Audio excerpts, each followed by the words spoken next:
আসসালামু আলাইকুম। আজকে আপনাদের সঙ্গে শেয়ার করব ফুলকপির রোস্ট রান্না করার রেসিপি। এজন্য আমি প্রথমে একটি ফুলকপি নিয়ে সেটাকে ছোট করে কেটে নিয়েছি। দেখুন আমি এরকম সাইজ করে কেটে নিয়েছি।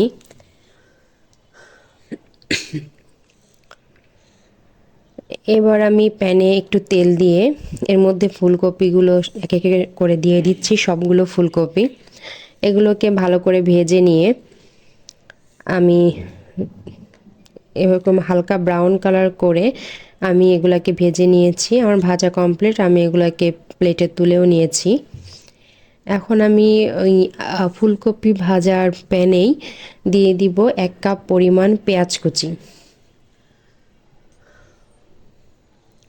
পেঁয়াজ কুচি দিয়ে এটিকে ভালোভাবে নাড়াচাড়া করব এবং হালকা ব্রাউন কালার হওয়া পর্যন্ত অপেক্ষা করব।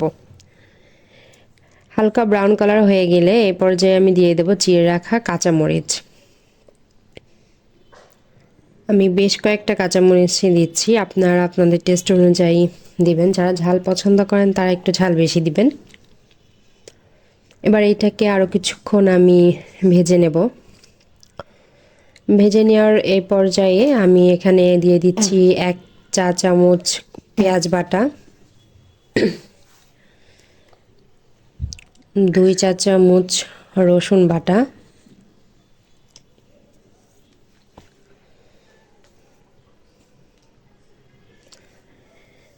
এবং দিয়ে দেব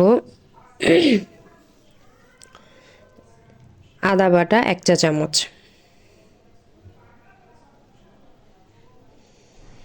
এখন এটাকে আমি ভালো করে একটু ভেজে নেব।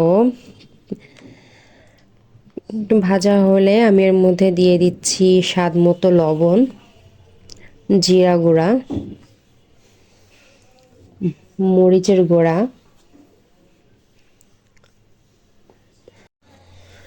এটাকে আমি ভালো করে তেলের মধ্যে ভেজে নেব এবং ভাজা হয়ে গেলে আমি ব্লেন্ডারের জারে তুলে নিয়েছি। এটাকে আমি এখন এই পর্যায়ে ব্লেন্ড করে নেব। একটা স্মুথ পেস্ট তৈরি হয়েছে, দেখুন এভাবে পেস্ট তৈরি করে নেবেন। এখন আমি কড়াইয়ে পেস্টটা দিয়ে একটু নেড়ে চেড়ে নেব। এখানে আমি এক্সট্রা কোনো তেল ইউজ করব না।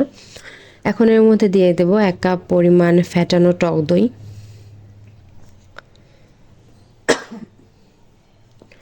এটাকেও মশলার সঙ্গে ভালো করে মিক্সড করে নিব। এখন দিয়ে দিব 1 চা চামচ চিনি।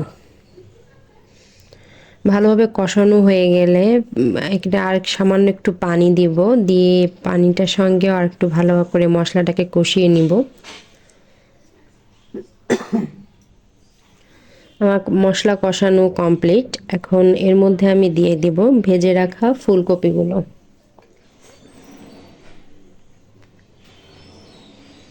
আমি একে একে ফুলকপিগুলো দিয়ে দিচ্ছি।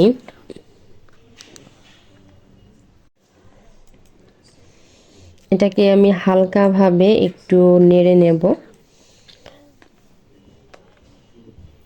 হালকাভাবে নাড়তে হবে, না হলে এটা ফুলকপিগুলো কিন্তু ভেঙে যাবে। এখন আমি এর মধ্যে দিয়ে দিচ্ছি 1 কাপ পরিমাণ দুধ, লিকুইড দুধ।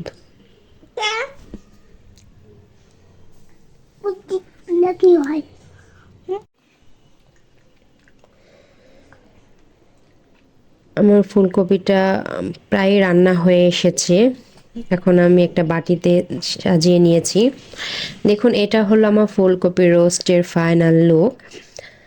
দেখতে খুবই ডেলিশিয়াস হয়েছে এবং অনেক অনেক টেস্টি হয়েছে।